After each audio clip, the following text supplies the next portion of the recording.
झारखंड में उम्मीदवार और घुसपैठिया को लेकर के बवाल मचा हुआ है। तो आइए हम आज बट वृक्ष चौपाल पर कुछ लोगों से बात करते हैं। झारखंड में सच कहिए तो घुसपैठी असम के मुख्यमंत्री हैं और शिवराज सिंह चौहान केंद्रीय मंत्रिमंडल के सदस्य आज आपको झारखंड मिले। हेमंत सोरेन को और महागठबंधन सरकार को अस्थिर करने में भाजपा जब नाकाम हो गई, 1 महीना पहले जो है विधानसभा में ढकेला गया क्योंकि हेमंत सोरेन अच्छा जन कल्याणकारी काम करना शुरू कर दिया। भाजपा चारों तरफ से हताश हो गई है और हताशा में जब थक गई है तब देखिए सीबीआई, ईडी, इनकम टैक्स को चुनाव लड़ाने के लिए लगा दिया गया है। मैं पूछना चाहता हूँ चुनाव आयोग से कि चुनाव के समय में सीबीआई, ईडी का दुरुपयोग करना कहाँ से न्याय संगत है? भारतीय जनता पार्टी के लोग किस मुंह से धनबाद की जनता के सामने वोट मांगने जाते हैं? धर्मगुरु, एक कौम के ईश्वर से इतनी नफरत है उस व्यक्ति की जब सरकार बन जाएगी तो क्या गारंटी है कि यहाँ कौमी और ये जो है एकता बरकरार रहेगी? ये लोग नफरत फैलाने वाले हैं। इनके एजेंडे में नफरत है, इनके एजेंडे में अगड़ी को पिछड़ी से लड़वाना है, हिंदू को मुसलमान से लड़ाना है। अब राहुल जी की बातों को, भाषण को सुनिए। उन्होंने झारखंड में क्या कहा, बहुत टेक्निकल बात कही। उन्होंने कहा कि भारत के तमाम आर्थिक स्रोतों पे मात्र 2% लोगों का कब्जा हो गया। 98% लोग आज जीवन संघर्ष कर रहे हैं। आज उनके पास मौलिक सुविधा के नाम पे डेली जो उनकी उपार्जन है वो घटते जा रही है। प्रति व्यक्ति आय घटता जा रहा है। हर एक व्यक्ति संघर्ष की। झारखंड में सच कहिए तो घुसपैठी असम के मुख्यमंत्री हैं और शिवराज सिंह चौहान।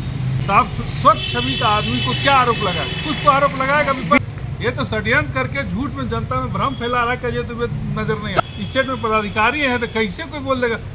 पिछला लोकसभा का चुनाव लड़े हैं 10 साल पहले। तो ये मुद्दा बनाने के लिए, पब्लिक को दिग्भ्रमित करने के लिए कि यहाँ नहीं रहते हैं। मैं आपको बता देता हूँ, धनबाद से अजय महागठबंधन के सभी प्रत्याशी यहाँ से जीतेंगे और झारखंड में सरकार हम लोग के बनने जा रही है। क्या भाजपा के समय में महिलाएं सुरक्षित हैं? प्रधानमंत्री भी आते हैं तो बोलते हैं कि ये आपका मंगलसूत्र चुरा लेंगे, भैंस खोल लेंगे, आपकी बेटी को उठा लेंगे। परिवर्तन की बात हो रही है। मंगलसूत्र खोलेंगे कि साड़ी खोलेंगे वो बात की बात है। उस विषय पर आप न जाए। ना ऐसा कभी हुआ है, ना हो सकता है कि भैंस खोल करके लेके जाएंगे और किसी की पत्नी को और परिवार को कोई उठा ले। अच्छा, दोनों प्रत्याशी में तुलनात्मक आप किसको अच्छा मानती हैं? 10 साल से जनता देख करके क्षुब्ध हो गई है, तब नया परिवर्तन चाह रही है। और ये तो नए कैंडिडेट ही हैं, इनको तो आप देखने की बारी आ रही है। इनको तो तलाशा जा रहा है कि एक नया विधायक हम चुन करके लाएं। 10 साल से हम इनको देख रहे हैं जो अभी जमीनी लेवल पर हर आदमी भी क्षुब्ध है। कांग्रेस ने एक बहुत अच्छा उम्मीदवार दिया, एक ऐसा उम्मीदवार दिया है। भारतीय जनता पार्टी का ही ये नारा है, चाल, चरित्र और चेहरा। उसके नारे के विपरीत कांग्रेस ने एक ऐसा उम्मीदवार दिया जिसके चाल पे, चरित्र पे और चेहरे पर कोई दाग नहीं है और धनबाद की जनता उन पे पूर्ण विश्वास करके उनको मतदान करेगी। इस बार धनबाद की जनता ने संकल्प ले लिया है कि भारतीय जनता पार्टी के उम्मीदवार को मुंहतोड़ जवाब देंगे। मैं पूछना चाहता हूँ चुनाव आयोग से कि चुनाव के समय में सीबीआई, ईडी का दुरुपयोग करना कहाँ से न्याय संगत है? क्या ख्याल है, कौन सा प्रत्याशी यहाँ पर उचित रहेगा जनता के लिए?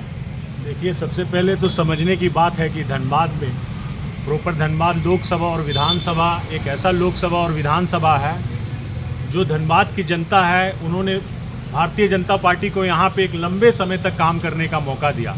लेकिन अफसोस की बात है कि उसके बदले भारतीय जनता पार्टी ने यहाँ के लोगों का जीवन नर्क बना दिया। ना वो सड़क दे पाएँ, ना वो जो बिजली होती है उसकी निर्बाध बिजली की प्रगति की दिशा में कोई काम कर पाएँ। पानी के लिए आज भी देखेंगे आप, अगर आप लेरी क्षेत्र से सटे हुए इलाकों का दौरा करेंगे तो देखेंगे पानी कितनी किल्लत है। यहाँ जो बुजुर्ग हैं ना उनके लिए कोई पार्क है, यहाँ ना पढ़ाई का कोई बेहतर माहौल है, यहाँ ना कोई चिकित्सा की ऐसी सुविधा है जिससे आम आदमी जाए तो उसे लगे कि हाँ, चिकित्सा के क्षेत्र में कोई काम हुआ है। जब इन सारी चीज़ों में जब कोई काम ही नहीं हुआ तो भारतीय जनता पार्टी के लोग किस मुंह से धनबाद की जनता के सामने वोट मांगने जाते हैं? इस बार धनबाद की जनता ने संकल्प ले लिया है कि भारतीय जनता पार्टी के उम्मीदवार को मुंहतोड़ जवाब देंगे और कांग्रेस ने एक बहुत अच्छा उम्मीदवार दिया, एक ऐसा उम्मीदवार दिया है जो भारतीय जनता पार्टी का ही नारा है, चाल, चरित्र और चेहरा।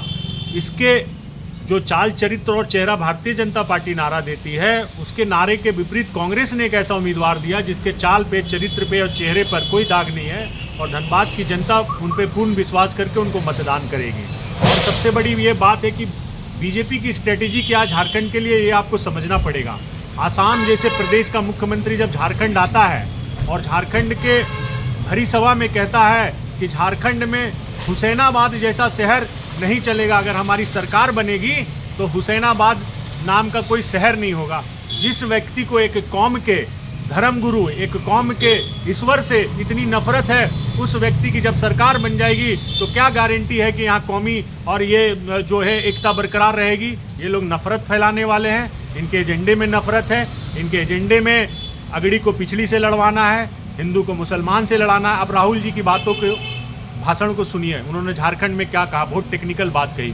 उन्होंने कहा कि भारत के तमाम आर्थिक स्रोतों पे मात्र 2% लोगों का कब्जा हो गया, 98% लोग आज जीवन संघर्ष कर रहे हैं। आज उनके पास मौलिक सुविधा के नाम पे डेली जो उनकी उपार्जन है वो घटते जा रही है, प्रति व्यक्ति आय घटता जा रहा है। हर एक व्यक्ति संघर्ष कर रहा, बच्चे के फीस के लिए, बूढ़े माँ बाप के इलाज के लिए, अपनी पत्नी की इच्छा को पूरा नहीं कर पा रहा, अपने बच्चों की इच्छा को पूरा नहीं कर पा रहा, तनाव में जी रहा, जवान आयु में लोग मर जा रहे हैं, नशाखोरी की ओर झारखंड बढ़ रहा। आज झारखंड विकराल स्थिति पे है। इसलिए इस बार मैं जनता से भी अपील करना चाहूँगा कि एक बार कांग्रेस को मौका दें और कम से कम सुंदर धनबाद बनाने का जो संकल्प अजय दुबे जी ने लिया है, एक बार उन पर विश्वास करें और उनको मतदान करें। क्या परिवर्तन होने की उम्मीद है? पूरा आम जनता में कांग्रेस के प्रति, महागठबंधन के प्रति लहर है, और महिलाएं, माताएं, सभी लोग, युवा, बुजुर्ग, सभी लोग इस बार कांग्रेस को आशीर्वाद देने का मन बना लिया है। और हमारे प्रत्याशी माननीय अजय कुमार दुबे जी भारी मतों से धनबाद से जीतेंगे, ये मेरा, हम लोग का मानना है। और जो हम लोग पब्लिक के बीच जा रहे हैं, सर्वे जो हम लोग देख रहे हैं, सर्वे कर रहे हैं, उसमें अजय दुबे जी 100% जीत रहे हैं और भारी मतों से जीतेंगे। लेकिन इन पर जो ब्लेम लग रहा है उसको आप लोग कैसे क्लियरिफाई करेंगे?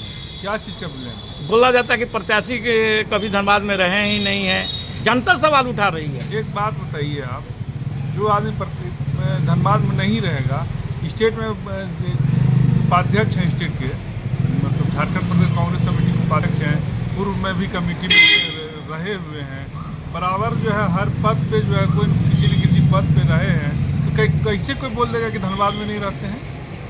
ये आदमी धनबाद में रहते हैं। देखिए, आरोप लगाना है, ये आदमी क्या है, साफ सुथरा छवि का आदमी है, नहीं कोयला का धंधा इनका है, न लोहा का धंधा है, न जमीन का धंधा है, साफ स्वच्छ छवि का आदमी को क्या आरोप लगाए? कुछ तो आरोप लगाएगा। बीजेपी के हैंडल से चल रहा है सर, ये प्रत्याशी यहाँ नजर नहीं आते हैं। बताइए, हम ईमानदार हैं, न किसी का बेईमानी किए, किसी के साथ धोखाधड़ी किए, न किसी के साथ गलत व्यवहार किए, तो क्या आरोप लगाएगा मेरे ऊपर? ये तो षड्यंत्र करके झूठ में जनता में भ्रम फैला रहा है, तो नजर नहीं आता। तो आप लोगों की पार्टी से कोई इस पर खंडन नहीं आया है अब तक? ये मेरा कहना है। बेतुका बात का क्या खंडन करेगा कि यहाँ नहीं रहते हैं, ये जो चीज, जो यहाँ का बेटा है, यहाँ का जन्म हुआ है इनका, यहाँ पढ़े हैं, लिखे हैं, सब चीज यहीं से हो रहा है, स्टेट में पदाधिकारी हैं, तो कैसे कोई बोल देगा? पिछला लोकसभा का चुनाव लड़े हैं 10 साल पहले, तो कैसे नहीं यहाँ पे यहाँ कहें? ये लोग के पास कोई मुद्दा है नहीं, तो ये मुद्दा बनाने के लिए, पब्लिक को दिग्भ्रमित करने के लिए कि यहाँ नहीं रहते हैं। यहाँ रहते हैं, हम लोग को बीच में रहते हैं, हम लोग बराबर उनसे संपर्क होता है, बातचीत होता है, हर महीना 10 दिन 15 दिन में बातचीत उनसे होती रहती है। और मैं आपको बता देता हूँ, धनबाद से अजय दुबे नहीं, महागठबंधन के सभी प्रत्याशी यहाँ से जीतेंगे और झारखंड में सरकार हम लोग के बनने जा रही है फिर दोबारा। अच्छा सर, आपकी राय क्या है यहाँ झारखंड के चुनाव पर? आप भी विशेष नज़र रखे हुए हैं। देखिए, झारखंड में सच कहिए तो घुसपैठी असम के मुख्यमंत्री हैं और शिवराज सिंह चौहान, पूरा माने केंद्रीय मंत्रिमंडल के सदस्य आज आपको झारखंड मिलेंगे। 5 साल का कार्यकाल में 2 साल कोरोना में गुजरा, 3 साल पूरे कार्यकाल में हेमंत सोरेन को और महागठबंधन सरकार को अस्थिर करने में भाजपा जब नाकाम हो गई, तो 1 महीना पहले, अभी हम लोग का शेड्यूल था 5 जनवरी तक, 1 महीना पहले जो है विधानसभा में ढकेला गया कि हेमंत सोरेन अच्छा जन कल्याणकारी काम करना शुरू कर दिया। रही बात महागठबंधन की, तो निश्चिंत होके जाइए, भाजपा चारों तरफ से हताश हो गई है और हताशा में जब थक गई है तब देखिए सीबीआई, ईडी, इनकम टैक्स को चुनाव लड़ाने के लिए लगा दिया गया है। आपको जान करके आश्चर्य होगा कि मुख्यमंत्री का आप सचिव के घर में, उसके रिलेशन में, उसके ससुराल में तो रेड हुआ ही, अब उसका दफ्तर और प्यून चपरासी के यहाँ भी सीबीआई का छापा डराने के लिए किया जा रहा है। मैं पूछना चाहता हूँ चुनाव आयोग से कि चुनाव के समय में सीबीआई, ईडी का दुरुपयोग करना कहाँ से न्याय संगत है? सारे लोग चुनाव के मैदान में हैं, आचार संहिता उसके लिए नहीं है कि आज जो है जाकर के सबको परेशान कर रहा है। तो भारतीय जनता पार्टी के नेता मोदी जी जब घबराते हैं तब तक सीबीआई, ईडी, इनकम टैक्स का सहारा लेते हैं। हम लोग जान चुके हैं कि जनता जो है, झारखंड की जनता महागठबंधन के साथ है। महागठबंधन के नेता हमारे पिछले दिन राहुल गांधी जी आए थे और राहुल गांधी जी का कार्यक्रम में अप्रत्याशित भीड़ को देख करके हम कह सकते हैं कि यहाँ के जो 6 हमारा विधानसभा में गठबंधन के साथी, कांग्रेस के साथी, जेएमएम के साथी प्रचंड बहुमत से जीतने जा रहे हैं और झारखंड में सरकार फिर हमारी महागठबंधन की बनेगी।